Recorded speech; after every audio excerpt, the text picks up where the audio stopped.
We're on air. This always gets me because I'm never sure when we're on air. It's getting clearer now. Okay, it's Martin here from Ealing, Hammersmith and West London College with the Blue Acro Group. I think you all laughed when I got the name wrong last week. Hopefully I've got it right now. It's such a good name that I shouldn't really forget it either. So I've got my blue top on actually. I see Olive has gone all yellow in honour. But okay, we're going to have a quick summary. Each one's going to tell briefly what we've been up to, and then Ollie from Google is going to introduce himself and sort of free form it, talking about Google, Chromium, and stuff. Okay, Jam. Okay, you're at the college. Actually, you've got a good sharp image of the two of you this week. But it's interesting that you two are in college, everybody else is spread around the country. And I think you've probably got the worst bandwidth and connection because you're in the college, but we'll see how it goes. Dan, would you want to talk about what we are doing? We are currently testing an open source web-based operating system, which is the Chromium OS. It is the one that Chrome OS was using Chrome OS, which is used in Chromebooks. And now we're currently testing it out through the college. So. Okay, what's the advantages of Chromium? What's the advantages of the OS? Oh, the advantages, it's fast booting, and it automatically saves the data, the documents that you're doing. It automatically saves it on the internet, and everything is cloud-based, so you can access it everywhere as long as you have internet. Yeah, that's one of the cool things about it. Yeah, we come back to some of the advantages. Action. Hi. Right, what we're going to do next week? Oh yeah, we're gonna get some more machines in the staff room, and we're gonna install Chromium in that, and we're gonna let the staff experience the Chromium, and we're gonna get some feedback from that. That's cool because we've already put some machines in the staff in the student room, and now we're going the learning center. Yeah, that's right, in the learning center. That's right, actually. And now we're going to sort of try and develop the staff, because of course it's the staff that teach the students next year. Two-pronged attack maybe on this one, students and staff together. Clifford. Hello. Your creative brain has somehow come up with these left field names out of the blue somehow. Blue. You're responsible for the name of the group, Blue Acro. If I got it right. I keep getting this Argo. I think it's some association in my head about blue and the Argo Sea or something. I'm not sure, but I keep calling it Blue Argo for some reason. The Blue Acro. So I asked the group to do a press release yesterday. And I was expecting us to put it out on Monday, but Clifford had kind of knocked it into shape within hours, and it was ready to go. So we're ready to start forward. What's the press release? What's it called, and what information about the press release? Clifford. Sorry, I didn't quite catch that. You're kind of breaking up. Well, not again. I'm having a breakdown again. Actually, my power's going. I realised I haven't switched myself on. That helped. Right, okay. I'm not sure if that's responsible, but yeah, I'm losing power. Okay. Clifford. Hello. You're responsible for the name of the group, Blue Acro, and I asked you to do a press release yesterday. Well, the group to do a press release yesterday, and you took it on and wrote it in a couple of hours, and I thought it might take a couple of days. So, explain about the press release, what you're calling the experience and things like that. The event is called Chromefarium, and got a problem. We got a problem here.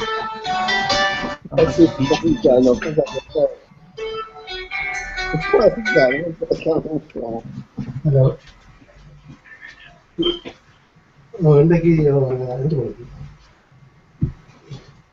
We'll come back to you then, Clifford. Let's come back to you.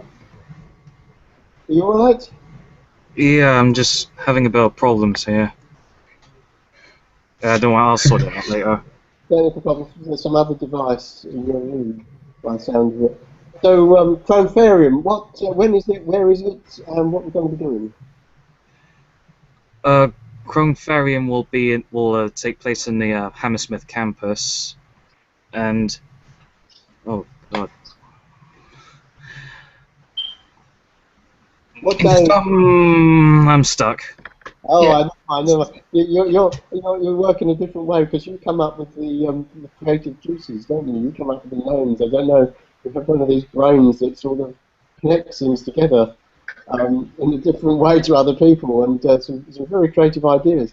But yeah, Clifford's the one that came up with the name and for the press release, and he wrote it yesterday. It's on the staff portal already, Clifford. So that's cool.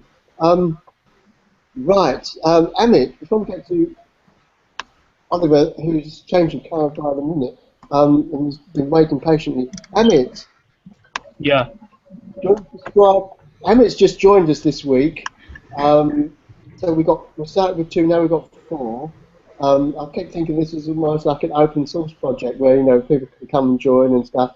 And Amit's brought some interesting new skills. I was thinking this might be like these ideas you get a 21st century organisation where all separate consultants working together in a loosely organised entity rather than traditional companies with hierarchies. Amit, what was your idea about what you can do with publicity? Martin, you're kind of cutting out there, man. I can't hear you. Again, man. This must be. I think I got flat with my mic. I can hear you loud and clear. Amit, what are you going to bring into the project, do you think, this next week? I still can't hear you, man. Can anybody else hear me? Hands up. Yeah, I can hear you. project, I think. The 3D thing, right? Yeah. Yeah. What I was planning? Okay, I noticed that a lot of organizations tend to use 3D graphics to put their point across, provide or what they're going to be doing with their projects. So I was thinking maybe we could sort of incorporate the same thing. I have recently learned how to use some of the 3D modeling and animating software that's out there. So I was thinking for the blog part or for the advertising bit that we've got for our webpage, we could make use of that to sort of put a bit of a point across as to what Chromium can do and things like that. Yeah, that's about it. Yeah, I was saying, rather cheesily, that adds a new dimensions, isn't it? We'll see what that'd be quite good. Yeah, if you have webpage 3D rotating images or something like that. Maybe you could take Cliff. Maybe you could take. I'll have to shout if you can't hear me. Maybe you'll have to take Clifford's. Well, I'm going to use the word bastardise. Oh, I do actually. Bastardise Google logo and Yeah. rotate it. Oh yeah, you know what I'm talking about. Clifford has done something with the Google logo, which I'm not sure people would like, but and maybe you could rotate it, etc. Anyway, Oliver. Hi. You've been waiting, and now you're all blue, and that's I love it. Oh, change of colour scheme. How did you do that? Would you want to introduce yourself and talk about what you do and about Chromium and stuff? Yeah, absolutely. Well, thank you very much, first of all, for inviting me. It's, as you know from our previous visit, it's lovely to sort of see the technology and the way you're using it, guys, across the board. I'm really interested, obviously, myself, being I'm a bit of a specialist when it comes down to software and hardware. And my job at the moment, so what I do is I create training material and support OEMs, resellers, schools and individuals with all Google products if I can, whatever needs to be done. At the moment my focus is with the Chromebooks and Android in the education sector. So I originally started with the Chromebook and at the retail stage when we first launched in the UK. So I've seen it sort of progress, and I'm a bit of a geek all round. You gave a very good description of the difference between. You had to correct me on Monday because I was getting it all wrong. Between Chromium and ChromeOS. So did we all understand the difference between what Chromium OS is and what Chrome OS is? For the most part, yeah. Do you see the difference between so something like the Chromium project has been going a very, very long time, and it's mainly a sort of a code base for an open source sort of project. So it's where people can come and sort of modify and change Chrome code. Whereas the ChromeOS, which is what the Chromebooks run, is a Google product that OEMs can ship on their Chromebooks for general use. So ChromeOS contains a lot more features that aren't in Chromium. So just to make that clear, that the Chrome project is almost like a test ground for a lot of the ChromeOS stuff. So things like verified boot, which is when your Chromebook checks its operating system when it starts up. Things like the easy recovery, which Chromebooks do in case there is any problems whatsoever. Things like 3G support, Adobe Flash, Netflix, and stuff like that. None of those are actually supported in Chromium. They're only supported in ChromeOS.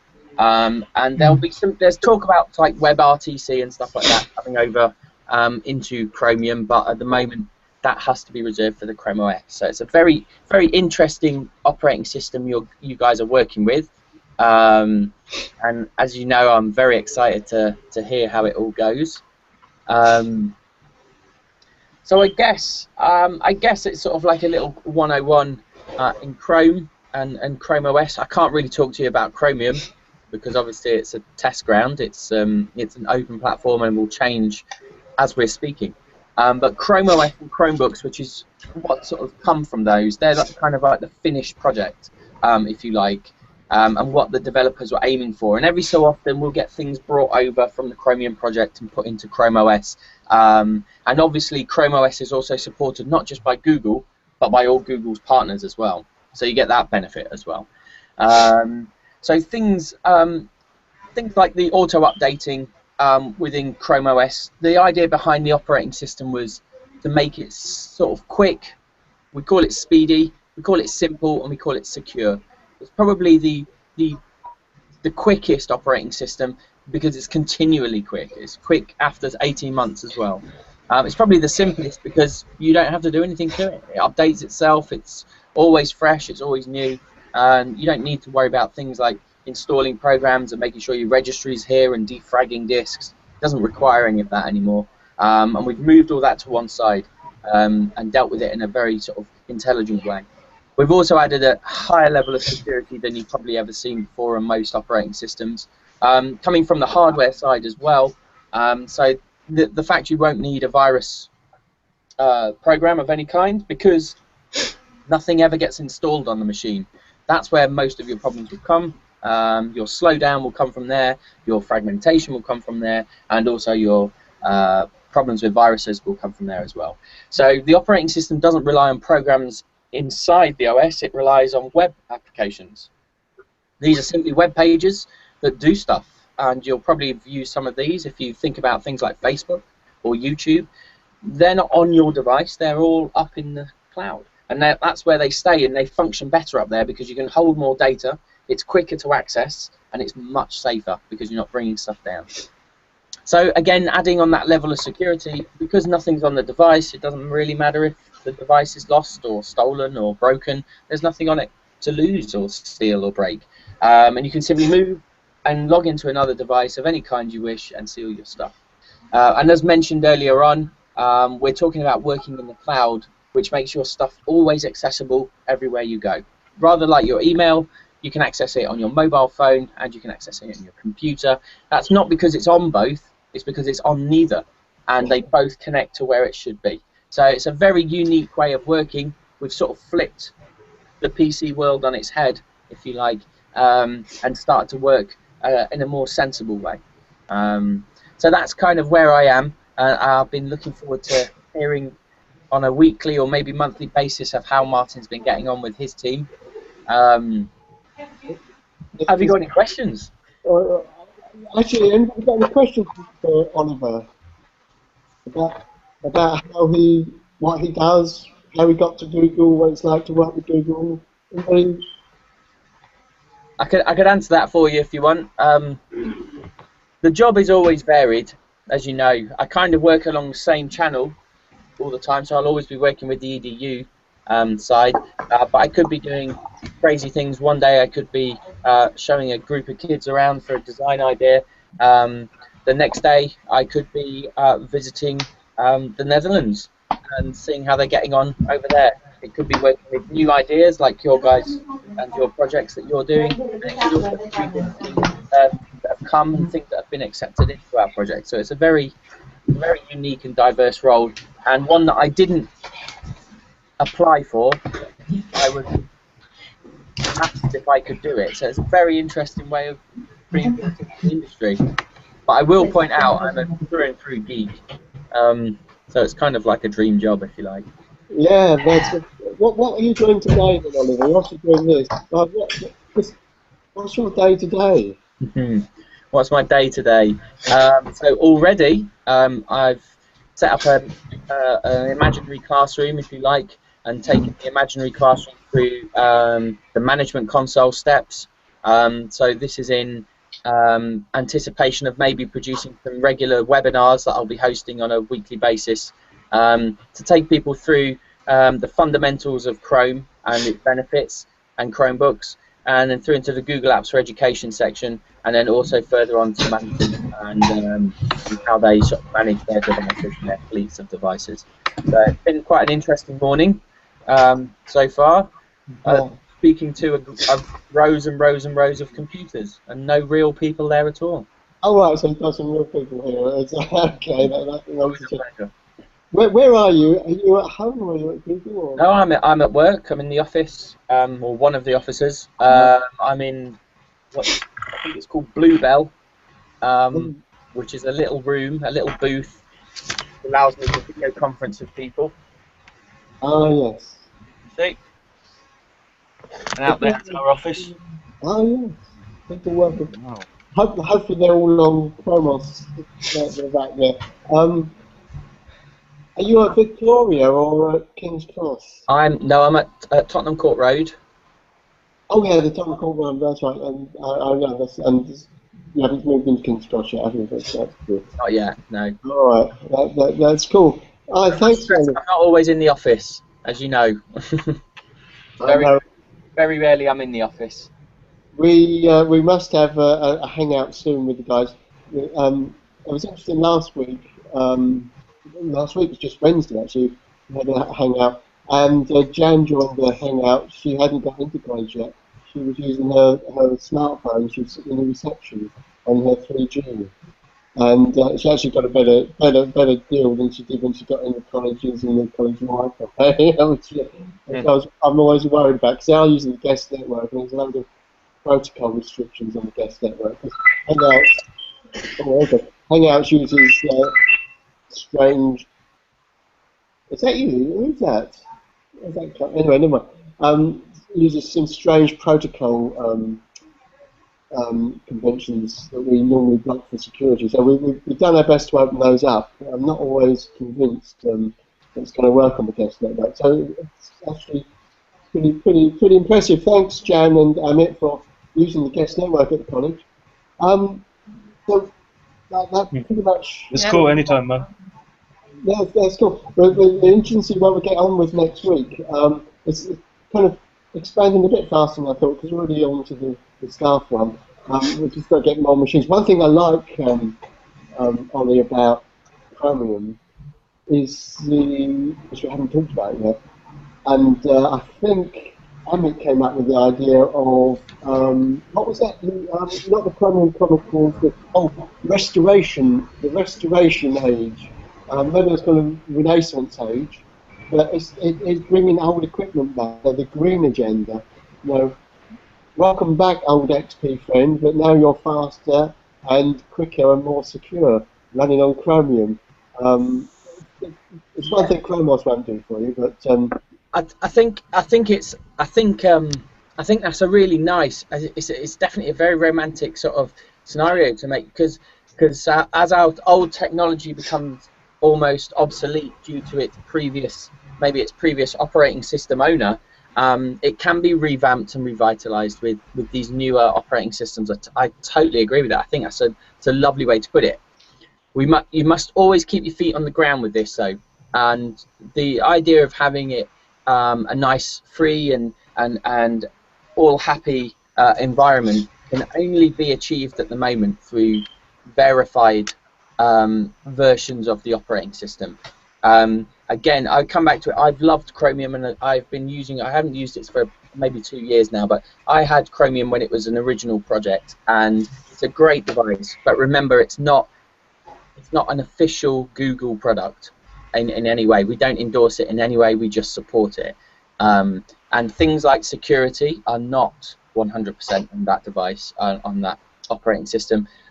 Things like its speed has a tendency to fluctuate a lot. So what may be fast one day may slow it down the next. So when I looked, the interest I have is I'd like to see where you're going to take it, because at the moment I haven't seen any operational use for it, and it's great as a test bed, as I said, but the operational use is really interesting, how you guys are going to use it, whether you're going to bring it down to just maybe a few applications, or whether you're going to burst it wide open and let it loose on anything that it needs to.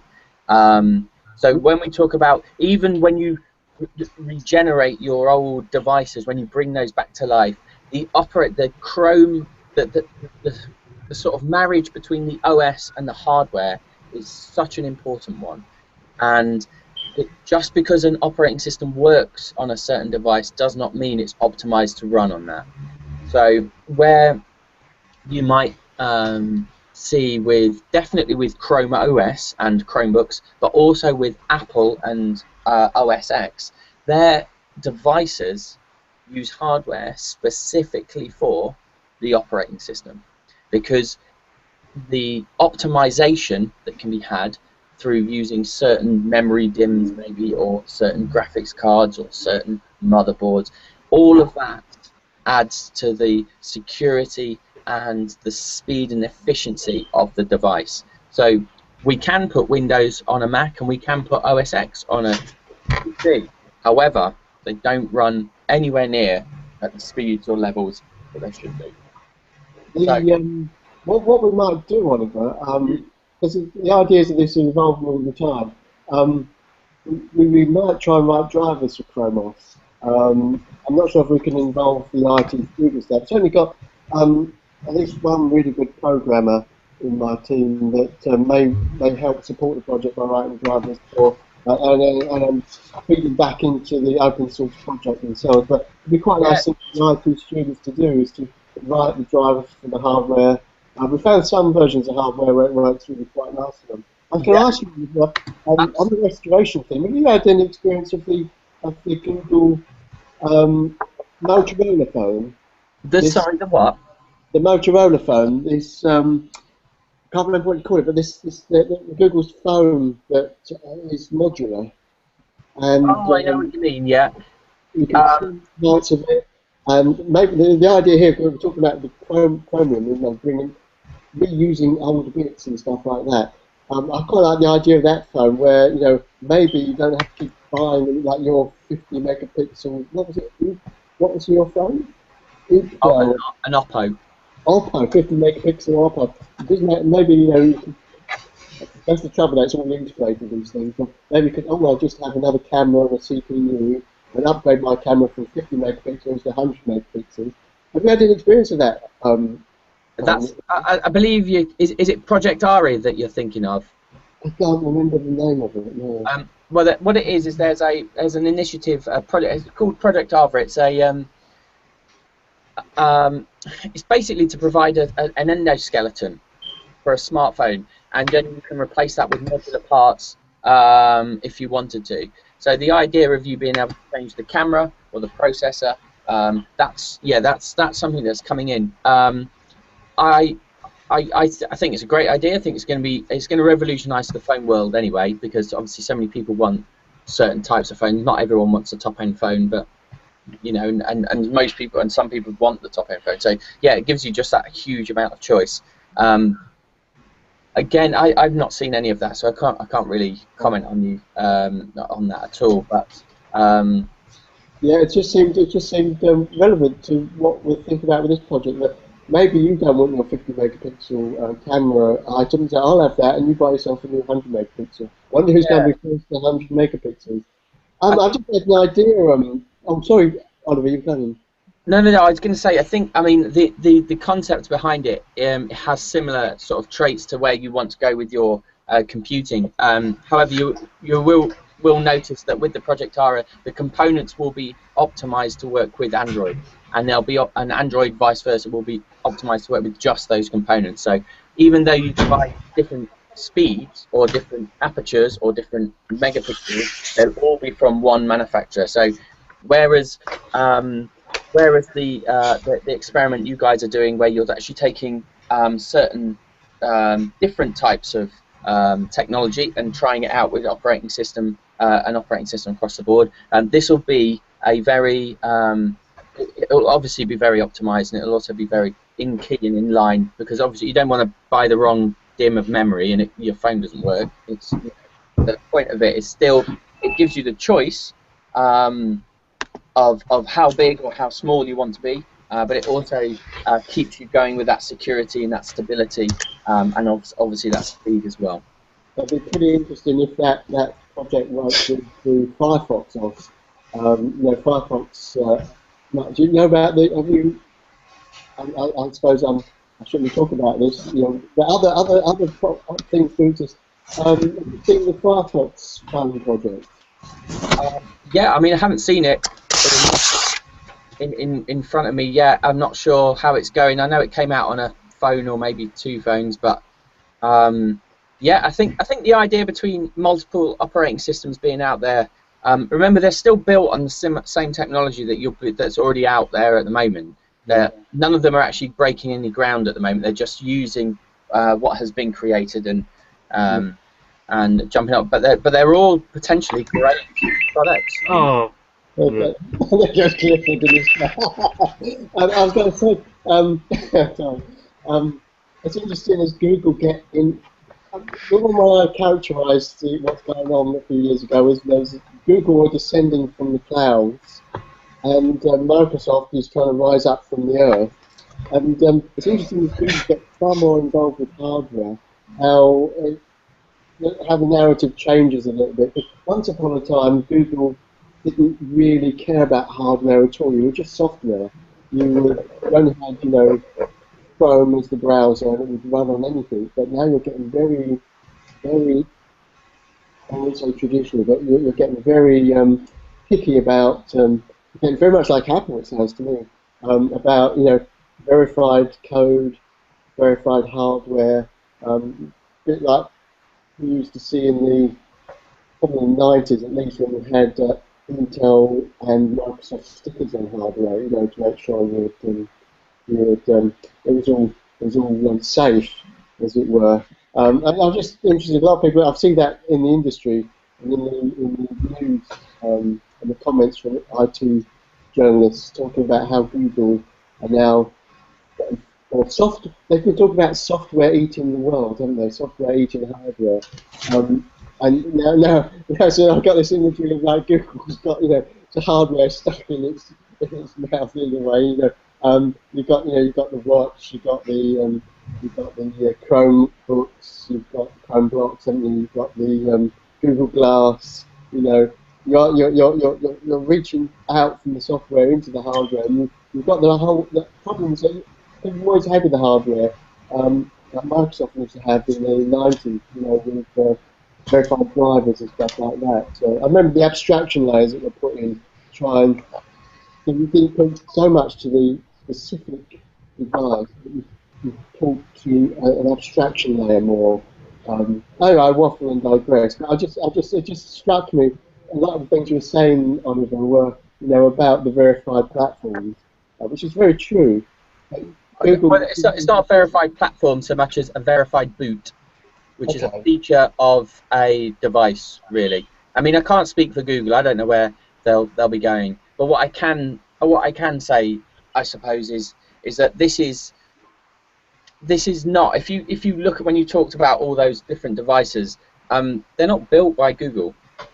They're still built by Samsung or Acer or HP and LG, and that's whether it's a watch or whether it's a Chromebook. And I think what you might be confusing with like taking over the hardware thing is we want people to have a better experience across the board, and if that means we can have a help in designing something that will actually help people achieve their goals better. So for education, for example, the reason why the Chromebooks are so suited for education is because of their security, as well as their versatility. Yeah. And we don't dictate to Samsung how it looks. We don't tell HP it's got to look like this. We just say we have an operating system that is safe, that we know we can rely on, which is something you've not really had in the past. And if you think about, when you think about your Apple and your abstraction layers and your Windows and your levels of engineering on that side, we're talking 25 years down the line, and not one of those operating systems has done anything to maybe quell the virus problem.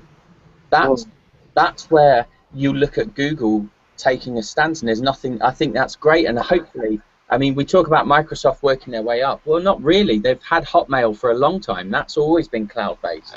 You know, the same with any other email provider. We only have to look outside the box to see that the cloud is not a new thing. And sure, Google made their stance and their stamp on the world by creating a server or a search engine. But the point would be is you forget that there is a lot of other people out there that have been doing this just as much. It's just about how you can imagine and how you can take it to the next level.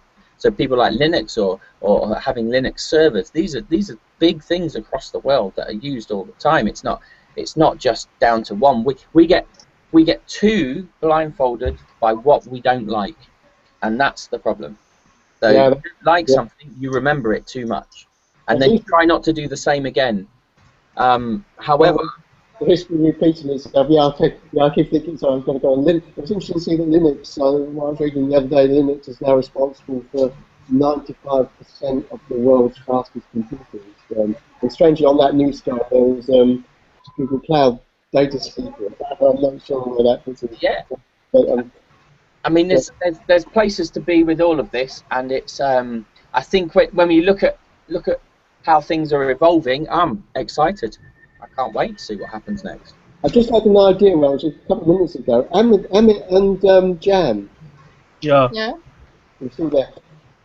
I was just thinking, Hello?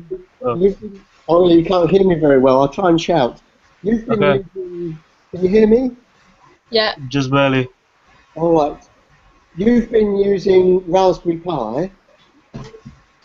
That's got Linux on it. Would you be able to put Chromium on it? On the Raspberry Pi? Yeah. No, because the Raspberry Pi doesn't have any built-in internet features. Because it's not always connected to the internet. It doesn't have any built-in Wi-Fi or anything like that. So at present, it's able to run anything like Chromium. It's actually built for more lightweight operating systems, things that are very small and the same. Yeah, that's a good correction. I was getting carried away there. You're absolutely right. Yeah, because Chrome is designed as a web-based operating system for the web age, and it relies, doesn't it, on the internet being available. With its offline use, it's not really that viable. Yeah, so yeah, maybe that was a dead end. Dead end live online. But you have to remember, you're still looking too much as we used to look at. We can still use an operating system like ChromeOS to control a Raspberry Pi device. It doesn't have to work the other way around all the time. So putting stuff on things, that's the 1990s. Yeah, having stuff available to things, that's where you should be going. So sure, Raspberry Pi might be better for a lightweight environment or a lightweight OS on there. That doesn't mean you can't use a web-based facility to control that. Oh yeah, they were. Yeah, so last year, Raspberry Pi students, and the direct discussion with me this week, Amit and Jan, we're talking about having a web-based camera on it and having a web server on the Raspberry Pi and controlling it across the net and having a camera on it so you can see where it's going and stuff like that. So yeah, they did that last year, and you're right, Oliver. Yeah, you can have web-based operation on the Raspberry Pi, but yeah, I think maybe yeah, putting Chromium and multipass probably, yeah, it's not necessarily viable. I might find out more about that, but probably not the right step. Certainly, when you get into tangible things like hardware, it starts to get a bit messy. It's yeah, I'm not sure. Yeah, I'm not sure where that's. But everybody's getting into that. It's inevitable. All right. Anybody want to say anything more? No. Okay, we're all right. How are your devices? Oh, sorry, Oliver. I was Your just saying, how are your devices going? You know, your laptop. Library. Yeah. Anybody? I think the computers that you got set up the other day. I wasn't there. Remember? The one in the library. The one in the library. Yeah, it's working fine, but there was a bit of a problem. When you shut it down, when you try to shut it down, it boots up again, like automatically. It doesn't really shut it down. Yeah. Like completely. So that's just it, and it's works smoothly, very fast, and yeah, that's the only issue Okay. that we had. It's an off. We did have somebody who sent me an email from it yesterday. Our first user, Paul Carey, that was walking around the learning centre and said, "Oh, what are these?" he managed to log in and he sent me an email from it. And he said, "I didn't quite realise what I was doing, but it worked." So you've had one kind of build it and they will come type of experience, because they've not been released yet. You know, they've just been left. This is one of the things I fancy doing, actually. They're just leaving stuff about and seeing, who can pick it up and have a go without any training. But the official release and launch, as it were, is next week. But we've already had somebody walk up to it and have a go. Have you contacted the Chromium forums as well and let them know what you're doing? I haven't yet. I've given them a link. There's one. You should all become a member of the forum. All of you jump in and become a member of the forum, and sort of just, if you want to do it in line with your announcement next week, do so. But just say, this is what we're doing and this is our idea. Any help and support is greatly appreciated. The Google Plus community for Chromium. Yeah, Google Plus is good, but remember, what you're working with is an unfinished project that is in many splinters, and the Google Plus community is not where the Chromium guys jump into first. They'll jump into the Chromium project first, which will be their own. They have their own sort of site and everything. They will have stuff to follow them on Google Plus and Twitter and Facebook, and by all means use those to keep up to date. But to create an announcement, or to create a little bit of support for you guys, I think it would be really worth you getting in there and saying, hey, we are so and so, this is what we're doing, we'll keep everyone updated. Just start a post and get some photos done of them, everything starting up. Make sure you document everything. It's a great place to showcase your work. It's a fantastic opportunity to showcase your work. I think that's something for them to research for next week. They've got the links to Francois Pufo. I'm not sure he still works at Google, but he's got his own Chromium page. But we've been using Arnold the Bat's builds, but Francois does the builds less frequently. They're pretty more stable, but they're more restricted than what they've been working on. Okay, guys, that's been. Thank you very much, Oliver, for spending time. Thanks for inviting me. And giving us really great information. Oh, we've got all yellow again there, and giving us all the great information from Google. So, bye-bye, everybody. See ya. Bye. Take care, guys. Bye. See ya.